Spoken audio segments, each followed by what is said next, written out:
When we consider the concept of oversharing through the lens of neuroscience, one of the most immediate consequences is its disruption to neuropsychological safety. At its core, our nervous system is wired to maintain a delicate balance between openness and protection. The brain, particularly the limbic system and prefrontal cortex, plays an essential role in evaluating the social and emotional safety of our environments. When we share personal information, especially vulnerable or emotionally charged content, our limbic system flags that interaction as a potential threat.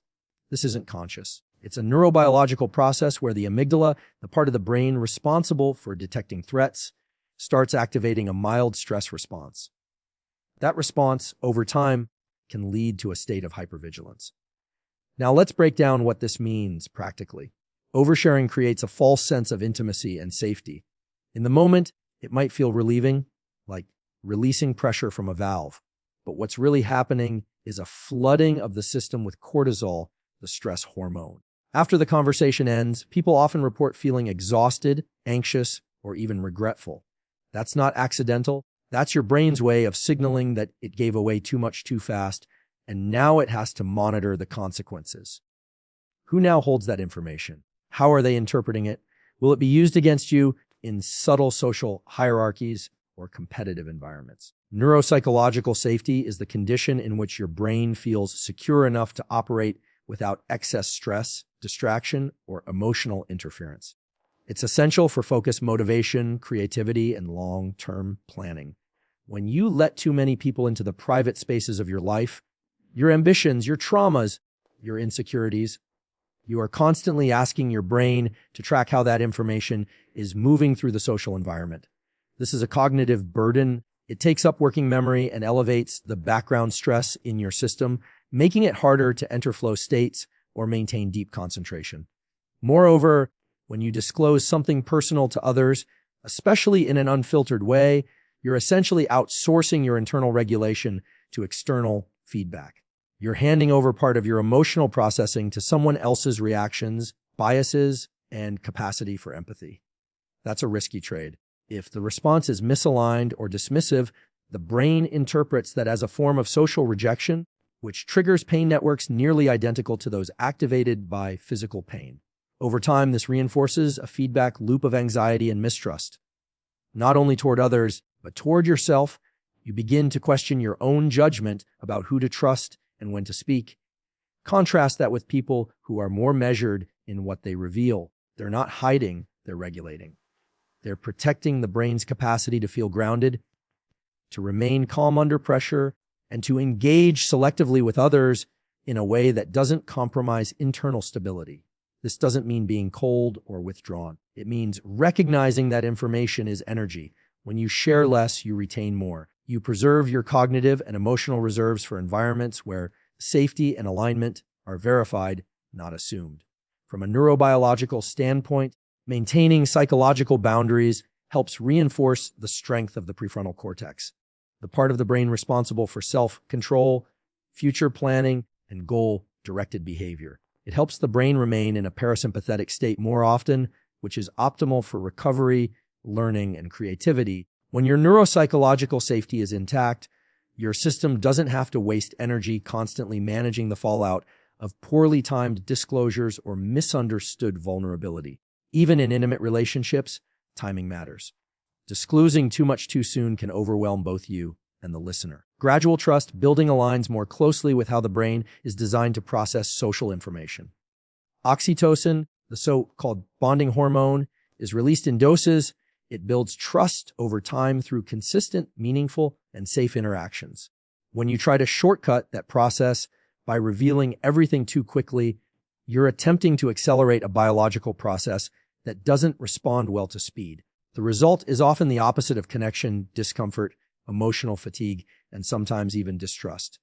In practical terms, preserving neuropsychological safety through selective sharing is one of the most powerful things you can do for your well-being.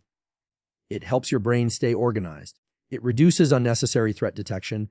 It improves sleep, focus, and emotional regulation. And it enhances your sense of agency, the belief that you are in control of your own story, your own identity, and your own journey. Oversharing is often mistaken for authenticity, But true authenticity doesn't require complete transparency. It requires alignment. And alignment comes when your inner world is coherent, protected, and integrated, not scattered across conversations that dilute your power. When you understand that your nervous system is constantly reacting to the social choices you make, you begin to see why silence, restraint, and timing are not just social skills. They're neurobiological tools for long-term strength. Privacy is often misunderstood as secrecy or emotional detachment, but from a neuroscientific and psychological perspective, privacy functions as a critical regulator of internal stability. Our brains are constantly engaged in balancing external input with internal processing. The more input you allow in, especially through constant disclosure and external engagement, the harder it becomes for your mind to maintain clarity, focus, and emotional equilibrium. Privacy is not about withholding who you are. It's about giving your brain the space to organize your identity without interference. When we talk about internal stability, we're referring to a state where your cognitive and emotional systems are synchronized. In this state, your prefrontal cortex, which governs rational thinking, decision-making, and self-regulation, works in harmony with your limbic system, which processes emotion.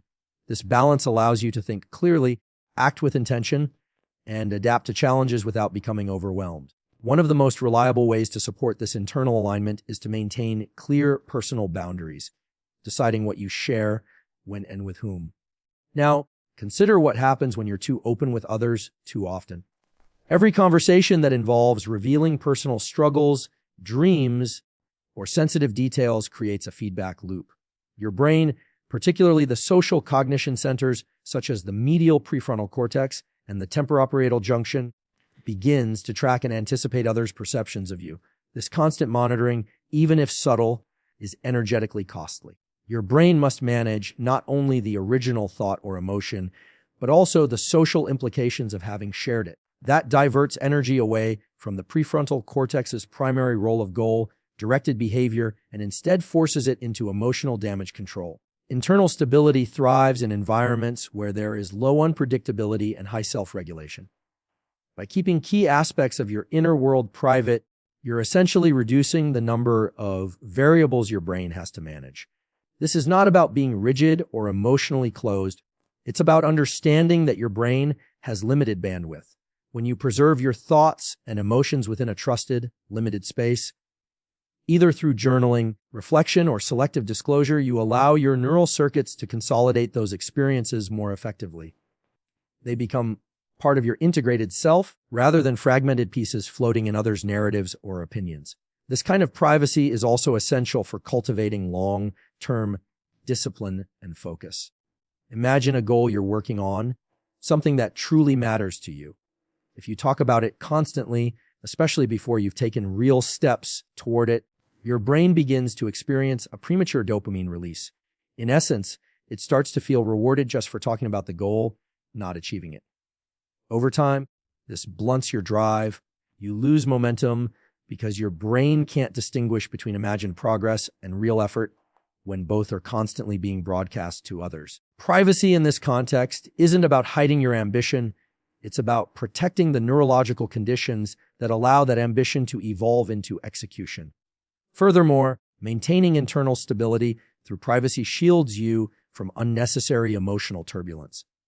When you share intimate parts of your life too freely, you open the door to unsolicited opinions, misinterpretations, and even manipulation. Each of these forces acts like a destabilizing agent in your mental space. Even if you're confident, your subconscious mind registers these interactions and begins to question, did I say too much? Should I have waited? What will they think? This internal chatter consumes energy that could have been directed toward problem solving, creativity, or personal growth. Privacy also strengthens your sense of autonomy. Autonomy is not simply about being independent. It's a neuropsychological state where you feel that your actions stem from internal values, not external pressures. When you refrain from constantly sharing your process or your pain, you reinforce your brain's belief that your self-worth is not dependent on how others respond. This builds a foundation of resilience. You no longer need external affirmation to stay committed. Instead, your motivation becomes internalized, a more durable and sustainable form of drive. Over time, People who preserve their privacy often develop a greater sense of clarity. Their thinking becomes more structured, their goals more meaningful. That's because the brain thrives in conditions where reflection outweighs reaction. Privacy enables this. It gives your mind the room to slow down, to observe, to adjust. In contrast, constant exposure to social input forces your brain into a reactive mode where you're not shaping your life from the inside out, but rather responding to the noise from the outside in. The most powerful version of yourself doesn't need to be broadcast. It needs to be protected. When you maintain privacy, you don't diminish your authenticity, you deepen it. Because your inner world is no longer at the mercy of external fluctuations, your identity becomes more consistent, your emotions more stable, and your thoughts more aligned. You create a mind that is quiet, clear, and powerful, not because it is hidden, but because it is intact. And that is the kind of strength that endures. In human psychology and neuroscience, unpredictability plays a significant role in how attention, perception, and influence are shaped. When we speak of mystery enhancing social influence, we're not referring to manipulation or deliberate obscurity. We're referring to a brain-based phenomenon. The human brain is hardwired to seek patterns, fill in gaps, and stay alert in the face of ambiguity. When someone withholds just enough information to maintain curiosity without confusion, their presence becomes cognitively stimulating. The brain pays closer attention because it wants to solve the puzzle. This is rooted in the function of the dopaminergic system, particularly in the ventral tegmental area, VTA, which is activated more strongly by uncertain rewards than by predictable ones. In simple terms, unpredictability heightens engagement. When someone reveals every detail about their life, every emotional reaction, every intention, they become fully legible. While this may appear honest or open, it actually reduces the brain's incentive to stay curious. There's no longer a mystery to solve, no deeper layer to uncover. This can make relationships feel predictable, even monotonous. On the contrary, when you present yourself with intentional restraint, sharing only what is necessary or appropriate in context, you activate a different response. You're not just seen, you're sensed. People begin to tune into your non-verbal cues, your energy, your timing. This activates higher-order social processing in their brains, making them more attuned to your presence. Over time, this creates a perception of depth and influence. Social influence isn't about volume or visibility, it's about resonance. It's about how deeply and how long someone thinks about what you said, how they interpret your silence, how your behavior challenges or reinforces their expectations. From a neurological standpoint, unpredictable social behavior engages the anterior cingulate cortex, which monitors for conflict and novelty. This creates a form of cognitive tension. People want to understand you, but they can't fully grasp you. And because the brain seeks resolution, it keeps paying attention. You become mentally and emotionally sticky. This effect is not about pretending to be someone you're not. It's about recognizing the value of thoughtful pacing and selective expression. In professional settings, for example, individuals who speak less often but with precision tend to command more authority. Their words carry weight because they are not diluted by excess. The scarcity of their communication increases its perceived value. In relationships, the same principle applies. When you maintain a level of autonomy and unpredictability, not emotional inconsistency, but the kind of mystery that comes from not revealing everything, you give others space to discover you over time. And this gradual discovery creates more durable and respectful connections. Importantly, this kind of restraint must come from a place of internal balance, not fear. If you are withholding to manipulate, your non-verbal cues will betray you. People sense incongruence at a subconscious level through microexpressions, voice modulation, and body language. But if your restraint is grounded in self-respect and clarity, it communicates confidence. It signals that you don't need to overexpose to be understood. You let your actions, your presence, and your consistency do the talking. Influence is also strengthened through contrast. In an overstimulated world where people constantly share online, narrate their every move, and seek validation in real time, those who remain measured and composed stand out. Their rarity creates gravity. In neuroscience, this is called the salience effect. What is rare becomes more noticeable. A quiet, consistent person with clear boundaries becomes far more influential over time than someone who is always available, always speaking, always disclosing. This is because their presence is associated with intentionality and restraint, qualities that the brain instinctively respects. Furthermore, when you maintain an element of mystery, you allow space for others to project their own thoughts and interpretations. While this must be navigated carefully, it does create a unique kind of relational engagement. Instead of trying to control how people see you through endless explanation, you trust that those who are attuned will discover what matters. This quiet confidence creates an energy field that is calming, focused, and often inspiring. People tend to feel safe in the presence of someone who does not overshare because that person models emotional regulation and stability. In summary, mystery enhances influence because it aligns with how the brain processes novelty, prediction, and reward. By not revealing everything, you protect your energy, stimulate curiosity, and create stronger, more intentional connections. You become memorable not because you're always seen, but because you're felt. And that sensation of being quietly powerful is what draws people to you, holds their attention, and earns their respect over time. Communication, while vital for connection and collaboration, is an energetically demanding process every time you engage in a conversation. Whether verbal, written, or even digital, you are utilizing both cognitive and metabolic resources. The brain, although only about 2% of your body weight, consumes roughly 20% of your total energy output. A significant portion of this energy is allocated to functions like attention, memory, language processing, and emotional regulation. When you overshare, especially in emotionally charged conversations, you're not simply expressing yourself, you're engaging multiple neural systems at once, all of which require energy to operate efficiently. What many people don't realize is that the brain cannot fully compartmentalize these interactions.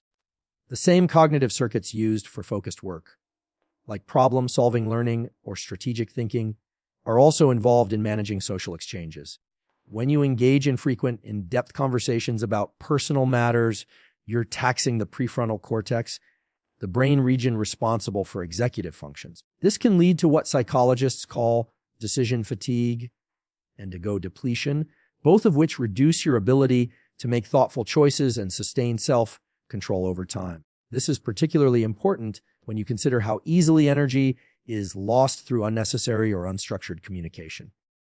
Each time you explain yourself, justify your decisions, or process other people's emotional reactions to your story, you are diverting attention away from your internal goals and redirecting it towards social maintenance. While human beings are inherently social, there's a cost to continuous self-exposure.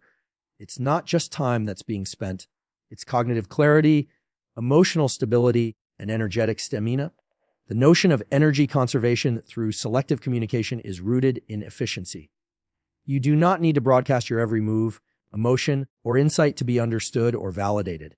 In fact, the more you speak without intention, the more likely it is that your message becomes diluted and your presence loses impact. From a neurological standpoint, frequent, unfocused sharing can overstimulate the limbic system, particularly if emotional intensity is high. This reduces the brain's ability to return to a calm, focused baseline. The sympathetic nervous system stays activated longer than necessary, impairing recovery and reducing the quality of mental focus later on. When you communicate selectively, choosing your words, timing, and audience carefully, you preserve your neurochemical balance. You minimize unnecessary activation of the stress response, which protects your sleep, digestion, immune function, and mood regulation. Your communication becomes a strategic tool, not a reflexive habit. Instead of talking to relieve momentary anxiety, you wait until expression aligns with clarity. This self-regulation builds not only emotional maturity, but also energetic discipline. You begin to use language as an extension of intention rather than as an escape valve for stress or uncertainty. Moreover, selective communication improves your ability to listen and observe. When you are not constantly speaking or narrating your internal world, you become more attuned to what's happening around you. The energy you would have spent outwardly is redirected inwardly and observationally. This shifts your cognitive mode from expression to perception, which enhances learning, adaptability, and insight. In neuroscience, this is closely tied to the brain's salience network, which detects what is meaningful in any given moment. By being more silent, you allow that network to function with less interference, enabling you to extract more value from fewer interactions. Another crucial element to this principle is the effect on long-term mental stamina. Just as athletes train with cycles of effort and rest, the mind also needs periods of output followed by reflection. Constant communication, especially if driven by emotional neediness, validation, seeking, or social pressure, prevents the brain from entering restorative states. The default mode network, which is responsible for introspection and memory consolidation, can only activate when external input is reduced. If you're always sharing, always explaining, always reacting, you leave little space for internal integration. Over time, this leads to burnout, scattered thinking, and emotional reactivity. Finally, selective communication reinforces personal boundaries. It signals that you value your energy, your time, and your inner life. You don't need to be known fully by everyone to be seen or respected. In fact, maintaining a degree of privacy often invites more thoughtful engagement from others. People become more intentional when they realize that your communication is not automatic or excessive. It's measured and meaningful. And that subtle shift elevates your social presence while simultaneously protecting your mental energy. In this way, choosing when and how you communicate is not about isolation or avoidance. It is a deliberate act of conservation. It allows you to allocate your finite resources toward what truly matters: growth, focus, creativity, and well-being. The goal is not to say less for the sake of it, but to speak with precision, purpose, and presence. When communication becomes intentional, your energy becomes sustainable. And when your energy is protected, your potential becomes exponential. In today's hyper-connected world, the pressure to constantly share, update, and expose parts of your life can be intense. Social media, instant messaging, and the broader culture of visibility often reinforce the belief that being seen equates to being valued. But from a psychological and neuroscientific standpoint, this constant outward focus dilutes your sense of self and can compromise one of the most critical components of personal development: identity integrity. Identity is not a fixed construct. It's a dynamic process shaped by your experiences, reflections, and internal narrative. When you allow too many external voices into that process, especially too early or too often, you risk fragmenting your self-concept. The human brain is designed to seek coherence. It strives to align your internal thoughts, feelings, and actions into a consistent narrative that defines who you are. This sense of self is largely maintained by the prefrontal cortex, which enables you to evaluate long-term goals, values, and principles. However, when you share deeply personal or emotionally sensitive aspects of your life before they've fully formed or stabilized internally, you open the door for outside opinions to shape your self-perception. Instead of growing from within, your identity begins to lean on the interpretations, validations, or rejections of others. Over time, this can erode your inner alignment. Think about what happens when you talk about a struggle, a dream, or even a deeply personal decision too early. As you speak, the brain processes that act as a kind of external rehearsal. It becomes a live feedback mechanism. If the feedback is supportive, you may feel temporarily affirmed, but even that affirmation can become addictive. You begin to seek it. If the feedback is critical, dismissive, or misunderstood, the brain registers this as social threat. The anterior cingulate cortex and amygdala become activated, triggering emotional distress and possibly self-doubt. This is not just a feeling. It is a physiological event that disrupts your sense of internal safety and self-consistency. Moreover, the constant need to share or explain can interrupt the introspective processes needed for true growth. Deep personal development often occurs in silence, in moments of reflection, solitude, and even discomfort. These are the times when the brain's default mode network becomes active, allowing for integration of complex experiences, reframing of narratives, and emotional processing. When you replace this introspective time with frequent disclosure, you lose the opportunity to develop internal clarity. You begin to construct your identity through dialogue instead of contemplation, which often results in a version of yourself that's more performative than authentic. Preserving identity integrity doesn't mean shutting yourself off or becoming emotionally unavailable. It means cultivating discernment. It means knowing when you are sharing from a place of grounded self-awareness versus when you are sharing to seek validation, ease anxiety, or feel temporarily significant. Sharing from a grounded place contributes to connection and growth. Sharing from a reactive place often leads to confusion, regret, or a distorted sense of self. The more intentional you are about this, the stronger your internal alignment becomes. Another layer to this conversation is resilience. A solid, well-integrated identity acts as a buffer against external chaos, criticism, and emotional volatility when you know who you are. And that sense is rooted internally rather than externally. You are less swayed by public opinion, misunderstandings, or moments of rejection. Your internal narrative becomes the anchor. But this kind of psychological resilience can only be built when you give yourself the privacy and space to understand your values, process your experiences, and evolve at your own pace. Let's also not ignore the role of memory in identity formation. When you share a personal experience with others, you are not only telling a story, you are also rewriting it. The brain's memory systems are reconstructive, not reproductive. This means that every time you tell a story, you alter it slightly.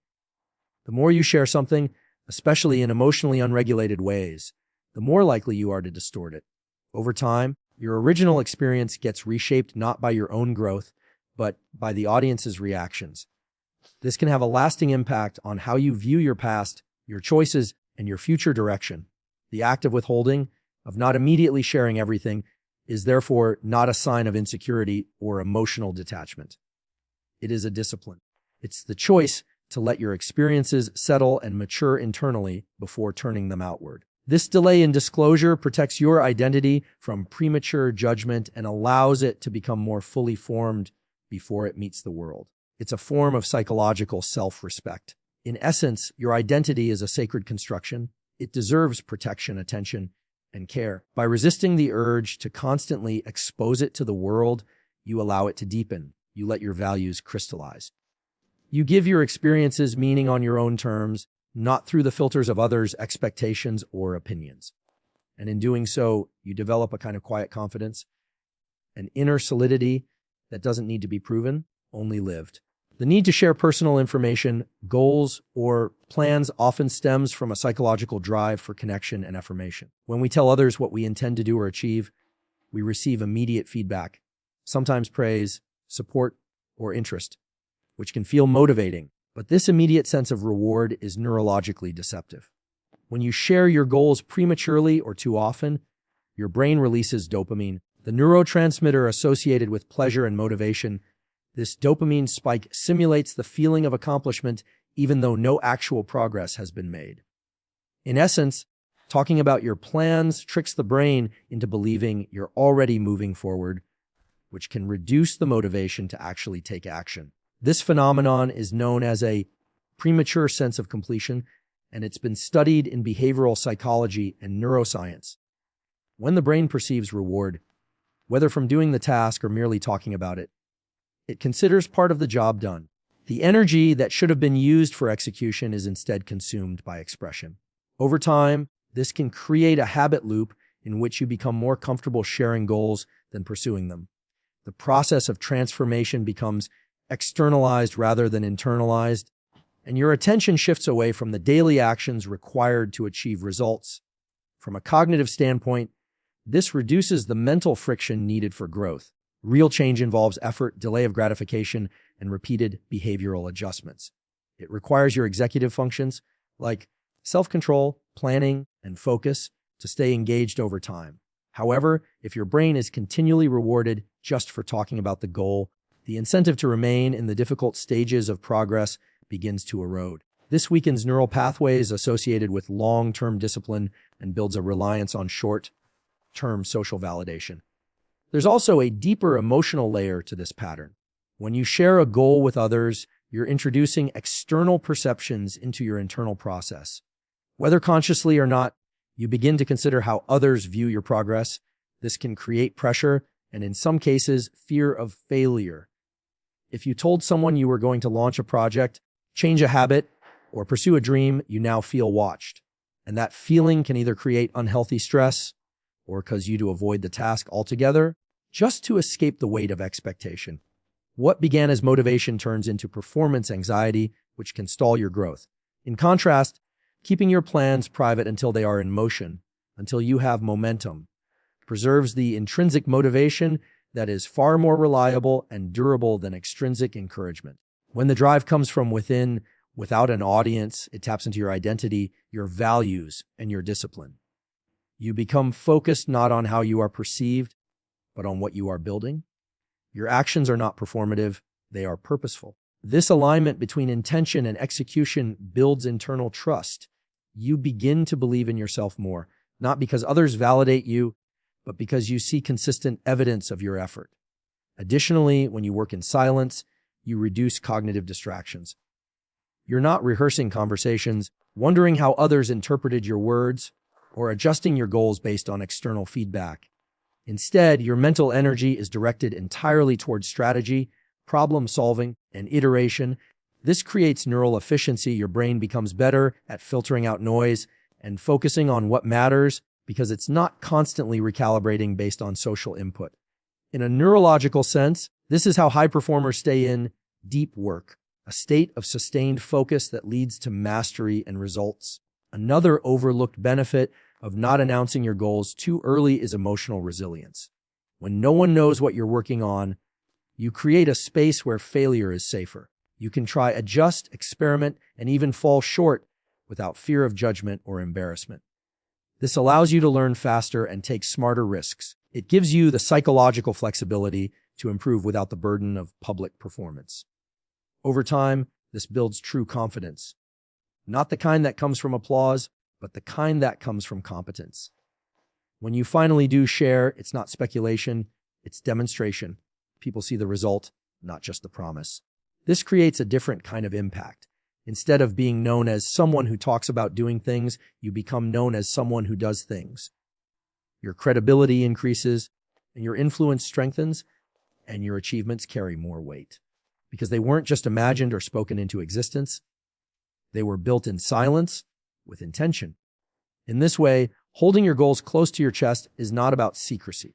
It's about cultivating the kind of mental discipline and emotional maturity that allows true growth to happen. You're not hiding your vision, you're protecting its development. You're creating a sacred space where your ideas can take root, evolve, and mature without interruption. And when they finally emerge, they do so with the strength of having been forged in private.